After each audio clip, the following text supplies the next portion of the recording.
Welcome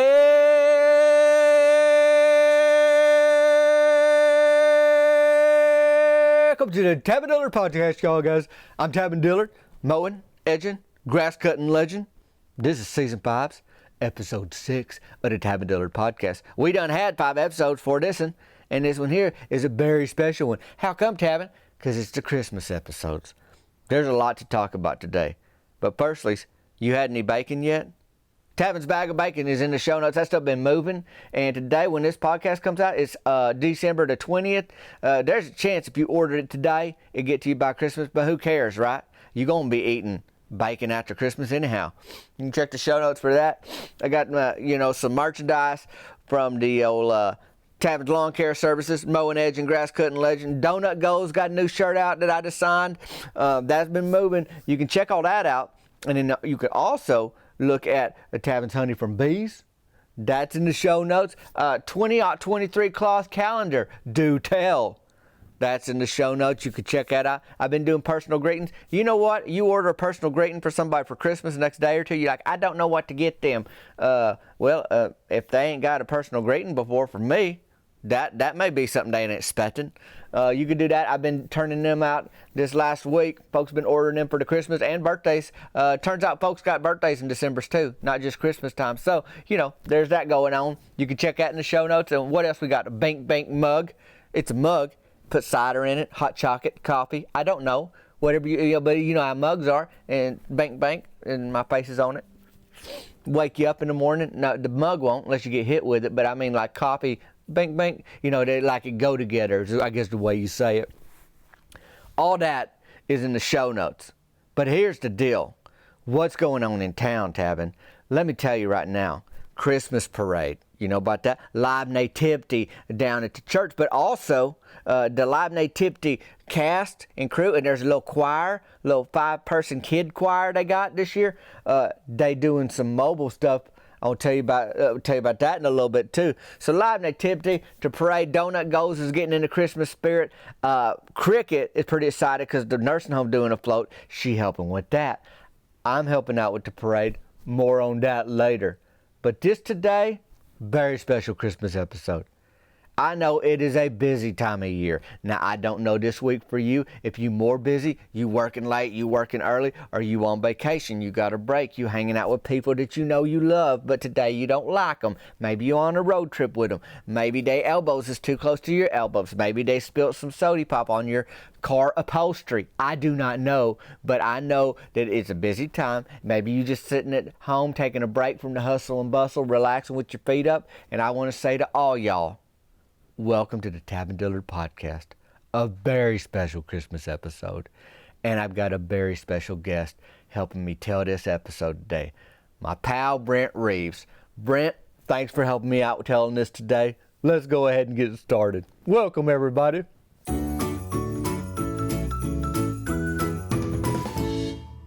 Once upon a time, Cheryl Grubbs and her husband Shane bought the donut store in town. They renamed it Donut Goals and business was booming. And while they kept many of the same recipes, it didn't stop Cheryl from experimenting with new ones. And this holiday season, it led to the peppermint fritter. What could go wrong? I think I know someone who could tell us. So I seen Cheryl Grubbs a few days ago down at Early Bird Gets the Perm. Now, you know as well as I do, I don't hang out at Early Bird Gets the Perm, but my Meemaw do.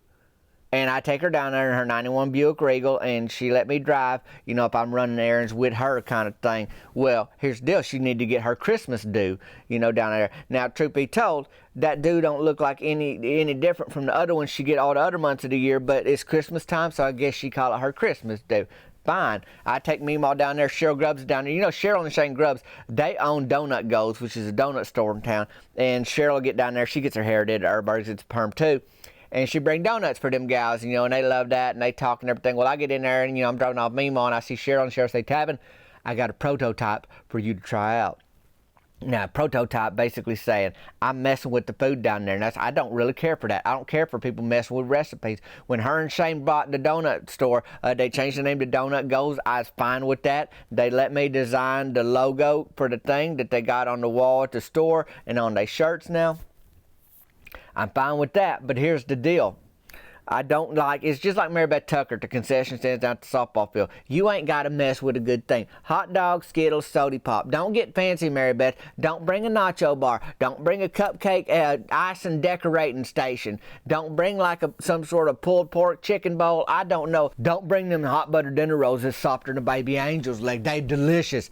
Don't get me wrong, but you ain't got to mess with that. I'm telling you, you can go back and listen to other seasons of my podcast where Mary Beth Tucker decided to bring her own ideas to the concession stand and all the chaos that caused, not just at the concession stand, but on the softball fields. How could it be, Tavin? Hey, you can go listen for yourself, but I can tell you, I don't like when people mess with the recipe. It's like, don't try, no, ain't nobody asking for that. Right? A donut is a donut. You ain't got to ask for that. But here's the deal. Cheryl Grubb said, come on down there, and I want you to try this new thing I got. And I don't care for the new recipe, like the idea, but maybe it's a delicious, I wasn't going to know till I get down there. But it was going to be free. So I did like that idea. So I got down there, and I get free cider down at Donut Ghost because I helped get a possum off the roof a couple months back now. Don't lean a ladder up against the back of your store if you don't want a roof that's got a possum sitting on top of it. Lesson learned, Cheryl, kind of thing. So they gave me free cider for a while. I don't know how long that deal going to last, but I didn't want cider day. I got a hot chocolate, paid for it. I'm down there, and then Cheryl's like, I got the donut for you. She didn't tell me what it was, and finally she put it on a little paper plate, and she goes, this is the peppermint fritter. I'm thinking, oh, buddy, I don't know about I don't know. There's a lot of unknown. The whole thing's unknown, truth be told. I love the apple fritter. I don't know nothing about a peppermint fritter. Well, here's the deal. She walking over to my little booth with that, and I got my hot chocolate, and I'm just kind of kind of waiting on this fritter to arrive, and I smelt it before I even tasted that thing. Like she walked, you could smell that peppermint like it's on its way to you. So I'm like kind of shaking my head already. I don't know, Cheryl. Well, other customers come in. She got to handle them. Her little daughter Maisley's there helping out. Maisley's all excited because she in a little junior choir team. And they gonna sing at the live Nativity at the parade that night, so they all excited. And I ain't mad at her for that because she a little performer kind of thing, but she also helped her mom out. So Maisley there, and then all of a sudden Cheryl got to go help Maisley because Maisley, little girl, she can't handle all them customers. So I'm sitting looking at this peppermint fritter, and I know there's one way around this thing, and that's through it. I got to eat this thing, take a bite, at least try it. Well, Cheryl got these crumbled up broken piece of peppermint. A candy cane on top of the fritter. That's part of the decoration. Well, that's real festive. That's real cute. But looky here. The way I see that is you put a barrier in between me and my donut. Me and the fritter, well, I can't get right at it because I got all these candy cane things. So I'm scraping that off on that little paper plate. I'm just getting rid of all that stuff. And then I take a bite, buddy, hit me like a big old sack of bricks. It's like a loaf of mouthwash bread. Like she got heavy-handed with that peppermint juice, whatever they put in there, and I would open up my sinuses. I'm like, can't do this. I spit it out on a paper plate. She looking at me like, what's he think about it? She helping customers but wouldn't know. And I was like, can't do it, Cheryl. She goes, how's that? I was like, back to the drawing board. This is disgusting. It's too much. It don't work. Kind of. She goes, what do you mean? You don't like it? I was like, I don't like it. And truth be told, right now I'm a little bit mad. Like it took me on a little roller coaster of emotions. I wasn't just, oh, this is gross. It was like, oh, this is gross. And now I'm mad. You mess with a donut you didn't know how to mess with, and now you try it. I don't like it. I don't like nothing about it. And so she got time, though. She can figure it out, that recipe. But I had to give her on, I'm a friend. You got to help your friends out. You don't hurt them. And I said, hey, Cheryl, don't give this to people kind of thing. Well, she'd made a batch. So I just say, you don't want to sell them. Just don't do it. People want their money back. So just put a hold on that before it even start. So I had to get back, to Early Bird Gets the Perm, pick up Meemaw from her Christmas due, and I knew I'd see Cheryl later. I mean, we had the town parade later. The whole town turned out for that, so I knew I'd see her soon enough.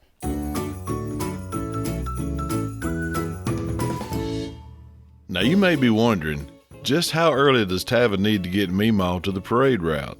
Well, the fact of the matter is, Meemaw don't like to wait out in the cold for long. She'll find her way to the front no matter what time she arrives.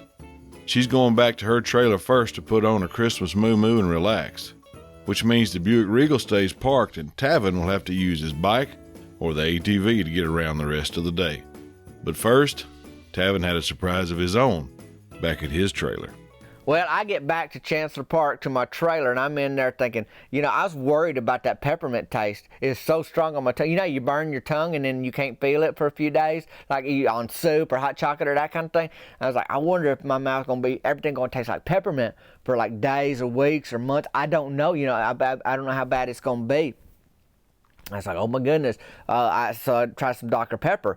In the first few swigs of Dr. Pepper, they don't taste right, but it's starting to get after that peppermint taste. Well, while I'm doing that, trying to take care of that peppermint tornado in my mouth, JT Whitlow running in my trailer, just kind of panicked and sweaty, like, Tavin, Brett's out here. I need your help with that. And so Brett, as my brother, he show up sometimes. Sometimes he's gone for a while. We don't know what he's doing, where he's living at. And I get outside, and Rusty Tidwell's there in the trailer park next to his lowered mini truck, got beautiful tailgate art on it, and he got my brother in a headlock, just steady headlocking him on that gravel. And I was like, what in the world's going on? Rusty's like, boy, Brett decided to hop in the back of my truck while I was driving through town.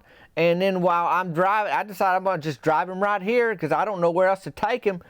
And then he's reaching in the cab of my truck for loose change. I'm like, what in the world, Brett? He goes, I just wanted to help with that parade. I wanted to be in a good position during the Christmas parade to catch that candy. And I'm like, that ain't how it works. If you in a truck that's driving through Main Street where the parade going to be, then that'd mean you probably throwing the candy, not catching the candy, but you aren't even invited in. And plus, Rusty ain't in the parade.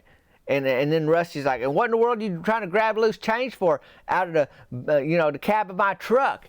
My brother Brett's like, well, I got hungry for a hamburger. I thought that'd be the best place to get, find some money, so I could go eat. And he goes, man, you ain't right. You can't be doing stuff like that. And Rusty was hot, and he's standing between my brother Brett and his lowered mini truck because he don't want Brett back in that thing kind of way. And I said, Brett, you gotta stop that, boy. You gotta slow your rolls, buddy. You can't be in that parade. He goes, well, I don't care. I don't need it now. He's like rubbing his neck, because basically Rusty stunned him pretty good.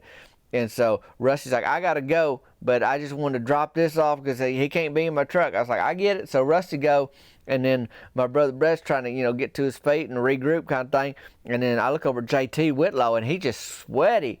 I was like, why are you so sweaty, JT? He goes, well, I chased your brother for a little bit, a couple laps around that mini truck. Rusty's, it's longer than it look. I'm like, well, maybe you need to just take a little breather, buddy. So he's taking a breather, and, now I got a Brett loose in Chancellor Park, and that could be bad for my trailer. Some of my stuff could get stolen, but I seen him walking toward Meemaw's trailer, and he's like, I need to go talk to Meemaw. And I'm thinking, well, if anybody in the world could straighten out Brett, it'd be her. So he head in the right direction. So he's doing that, and then I had to take off because I had to get down to the nursing home to help Cricket, see what they're doing down there for that float. It seemed the situation back at the trailer park was under control.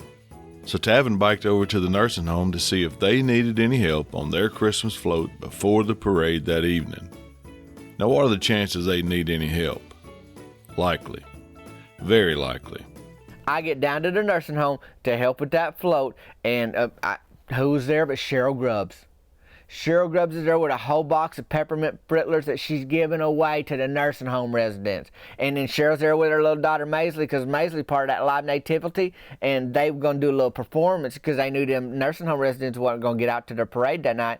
So they're going to do a performance for them there during the day. And so they had like a streamline. They had that little choir of 5, and Maisie's in that, and then they had a streamline Nativity. Just Russell Tucker was Joseph, and his wife was Mary, and they had a baby doll, baby Jesus. So they didn't have none of them wise men or no animals or nothing like that for the one at the nursing home, just them 3, and one of them's a baby doll. It ain't a real baby. And then Russell Tucker and his wife. So that's all getting set up in the mess hall, imagine if you will. And I look over there and I see Cheryl handing out them peppermint frittlers. Well, Vera Gregory, she in a wheelchair.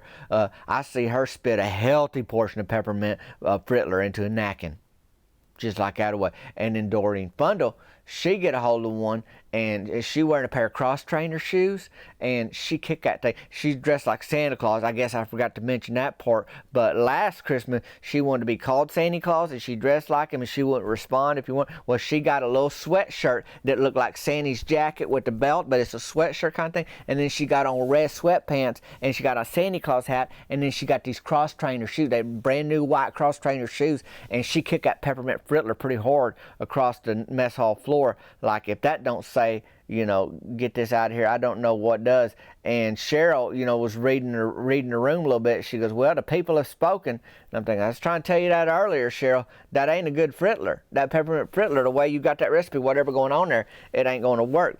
So they did the little, the Maisley and her little friends in the little choir, they sang "Oh Holy Night." But I mean, they interrupted the chorus between Barry Gregory spitting out Frittler and then Doreen Fundle drop kicking that Frittler across the mess hall floored them cross trainers. I mean, it was like they did not get through "Oh Holy Night" at all. Well, during all that, I see Cricket, and so I walk over there and I give her a hug, and I was like, "You ready for the float?" Because she'd been real excited about this nursing home float, and she just kind of shook her head. She goes, "I don't know, Tab. I don't think it's going to work out." I was like, "Well, show me." And she took me outside. They got like a 12-foot flatbed trailer with a piece of plywood on it and staple gun like tissue paper to it, and just a little bit. When I say little, I mean like 12 pieces of tissue paper, orange, red, and green, on this just piece of plywood on a flatbed. And I was like, "Well, Cricket, I think y'all gonna have to be the decoration, or just don't do it." And she goes, "What do you mean?" She goes, "Oh, I've been looking for this. We can't not do it. I said we do it. We entered it into the parade, and I've been looking forward to this." I was like, "Then that's what I say. You guys, you decorate. You wear a sweater, the Santa hat, and y'all gals. There's like 4 of them from the nursing home that worked there. Was just gonna be on the float kind of thing." And she thought, "Well, maybe that's a good idea." So that's what they was thinking. Anyhow, I get back in there to the mess hall, and there's Cheryl Grubbs with a bunch of peppermint frittlers, been chewed up, spit out, and kicked across the nursing home floor. And about that time, Maisley come up to her, and she goes, "Mama, my throat real kind of hurt." And Cheryl looked down at them frittlers, and she found a piece of that candy cane peppermint stick that was on top that decorate them frittlers, a clean piece, and she gave it to Maisley to help like her throat, because she still had to sing at the big finale or whatever at the live nativity during the parade, and then at the nativity once it ended up at the church, and where they sit down with all when they got the whole cast there. They only had the whole cast in front of the church. They got broken out like a streamline cast at the nursing home, and then a little more people at the whatchamacallit with the parade, at the float for them. So they had that going on. And then I told Cricket I'd see her later at the parade, because I had to get down there too. And then off they went. Seen Neil and Danita McKinney, and they the ones that run the live nativity. They good people. They got a smile up for you, on their busiest days. And so I said, well, we'll see y'all later, because by that time, Maisley and that crew had to go, because they got to get ready to get on a float, and it's time to start assembling the floats down on the parade route. As night began to fall and the chill set in, the town showed up and lined Main Street. Myron Curtis and Mary Beth Tucker brought a thermos of hot chocolate and a mini crock pot of nachos. Ranch Farnhart had a small float for the bait and tackle, pulled by an ATV that was driven by, you guessed it, Tavin Dillard. Everybody was out. Millie Ricks, Mabel Childers, Coach Hicks, Ima Jean and Raymond Watkins, Donnie Wayne Chambliss, Morton Glenda Dwydell, Chet and Gracie Dilroy, Cody and Lindy Ray Mantell, Brody and Brandy Lynn Childers, Delma Spencer and all her kids, Cindy Mydell and the rest of the town excited to see the Christmas parade. But as the parade began, Tavin noticed somebody was missing. I've been keeping my job in the Christmas parade a little bit hush-hush. I didn't want folks to know, like a surprise kind of thing. But I got that ATV, and then Ranch Farnhart put together a little float for the bait and tackle shop, mini tank, little platform there, and rods and reels in there with a sign with the number for the bait and tackle, like that away. And I was gonna pull that, and then I was waiting. There's a Bud's Burger Shed had a float with some of the fellas from the softball team that was gonna be on it. Guthrie's Hunting Supply had a float. The Live Nativity, they had the little float where Maisley and that little choir, and then Russell Tucker, Baby Jesus, and Russell's wife was there for the live nativity. And then they had they were gonna have real animals once they got to the church, like a horse, a cow, a goat, dog, that kind of thing. But on there they didn't have anything. And then where's the nursing home float was the other one we were just trying to wait for, because I guess they still getting it done, whatever it's supposed to look like. So we get started, and there was one doggy on the nativity float with Russell Tucker and his wife and that baby doll and the choir. Any guesses what doggy? That's right. Cheryl Grubb's doggy Jalapeno. I guess they didn't know it was on the float, but you know, it's Maisley's dog, and they said, well, we're going to start the parade, so I guess it can stay kind of thing. So that dog's a mess. Jalapeno a mess, but it's on there with that live nativity when they getting pulled down the street. Now I'm on the ATV. I'm behind Guthrie's Hunting Supply Day in front of me, and then we got the live nativity behind me, and then behind them was eventually whenever it was going to show up, because there's the last one. There's a nursing home float. So we was one, but anyway, we start, and I'm just kind of going about 1 mile an hour, you know, and I'm throwing the Jolly Ranchers here and there. I see a big old hand just reach up and grab a Jolly Rancher. Sure enough, it's Myron Curtis, and he got a nacho in one hand and now a Jolly Rancher in the other. He's like, hey, Tavin. I was like, Merry Christmas, Myron, kind of thing like that away. And then we just putting along, putt, you know, having a good old time, and people, you know, honking or yelling, that kind of stuff. Meanwhile, back at the nursing home float, what they did not do is figure out that they had to get a truck or something to pull their float. So they didn't have a ride to get their float over there. They called up Rusty Tidwell. He showed up in that lowered mini truck. He ended up being in the parade after all, pulling the nursing home float. Another thing I didn't know is that Ricky Don Pearson, who was the town Santa Claus, he lost his Santa Claus. It got ruined, his whole Santa Claus outfit, like a month or two ago when his basement flooded. So now word is spreading through the parade that there ain't no Santa Claus. Santa Claus ain't here. Santa Claus ain't here. Well, Imogene Watkins says, that's okay, the baby Jesus is here. Well, that's partly true. Only thing is, while Russell Tucker and his wife and Joseph and Mary, you know, they throwing out candy to the crowd on the parade route, Jalapeno has taken that baby doll by the arm and dropped it over the side of the flatbed. And so now it's out in the middle of the street. Baby Jesus got dropped off in the street in the parade route. So now all of a sudden, you know, during the middle of Hark the Herald Angels Sing, little Maisley look over and she say, baby Jesus, kind of thing. Because all of a sudden, Russell looked back and all he see is Jalapeno and no baby Jesus. Baby Jesus ain't there. So all of a sudden, there's big commotion. And back on the nursing home float, there's Cricket. She dressed like an elf. And they the ones that coming up back behind the nativity float. And they a few other gals, you know, from the nursing home dressed up like that was their plan. That's how they did the float. And then Doreen Fundle's on that float. They brought her. And she dressed like Santa Claus. She got on that little sweater, looked like Santa Claus jacket. She got on them red sweat breeches and them white cross trainers and that little Santa Claus hat. Well, it didn't take Doreen long. They going about 1 mile an hour. She hopped down off that nursing home float and she started running. She goes, wait for the baby Jesus. Don't forget the baby Jesus. Like now Maisley's yelling baby Jesus from the one float, and Doreen Fundle is just scooting down in her little cross trainers in that little parade route saying, don't forget the baby Jesus. So she going to try to scoop up that little thing. I'm up there on the ATV on the bait and tackle float. I look over my shoulder meanwhile, and I was like, I ain't seen Meemaw yet. And all of a sudden, here they come up to my brother Brett and Meemaw coming to the front of that crowd. And I see, I don't know what happened with Brett, but he looking at the ground like, boy, he got a knot jerked in his tail, or I don't know what Meemaw did, but boy, he is humble. You know, he wasn't looking to hop into nobody's pickup truck now kind of thing. He's standing there. And then I look back at Cricket, and I seen what she throwing into the crowd, and the candy she brought, boy, she did it right. She had the king-size Snickers. And boy, Meemaw's eyes lit up, and I see a Snicker just hurl through the air, and a hand caught it. It wasn't my Meemaw, but it's my brother Brett. And he look at that thing, and he look over at Meemaw, and he hand that thing to my Meemaw. All the while, Doreen Fundle, they dispatched a nursing home employee to catch Doreen, and you'd think she wouldn't be too fast being a nursing home resident, but something about them cross trainers, I guess, still had a little bit of fritter on the toe from kicking that one across the mess hall floor earlier. But she's able to catch up. Don't forget the baby Jesus. And she's able to catch up, and Russell Tucker grabbed that baby, put him back in the nativity. That parade route finally ended. And then they had to get baby Jesus, Joseph, Mary off of there kind of thing, over to the goats and the dog and the cow, whatever they got for the live nativity in front of the church. And little Maisley's choir was going to really bring it home. I guess that peppermint stick helped because she kept singing through it all, and she hollered baby Jesus pretty loud too. And so they over there doing that. And Jalapeno didn't get invited to the live nativity in front of the church. She got booted out of there. She went home back to Cheryl Grubb's house in the back of Cheryl Grubb's Chevy Cobalt. So me and Cricket left the parade route. We went to Donut Goes, got some hot chocolate, talked about what's going to be going on for Christmas as we walked back over that live nativity, seen it in full bloom. everything. It was a wonderful thing. And she said she got to get her granddaddy like a helmet for Christmas. I don't know if he's looking to get another ATV or doing some stunt work now, but that's what she was talking about. And we ended the night there at that live nativity.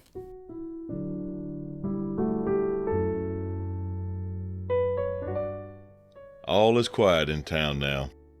Folks have made it back home this December evening. Sometimes things just seem to work out. Brett did some giving, Meemaw got her Snickers bar, Cricket got to be in a parade. And as odd as it sounds, it just may be that nursing home resident dressed like Santa running down the parade route on Main Street holding a baby doll had the most important message of all tonight. Thanks for joining us here on this very special episode of the Tavin Dillard podcast. Merry Christmas, everyone. Sleep tight, and don't let Jalapeno bite. I think she's a pretty good old dog. I want to thank my buddy Brent Reaves for his help on this very special Christmas episode, and I want to thank y'all for joining us. Merry Christmas, everybody, and hey, if you ain't been spit out of Doreen Fundle's mouth and kicked across the mess hall floor at the nursing home, you probably ain't a peppermint fritter, and you having a pretty good week. Merry Christmas, and we'll see you later.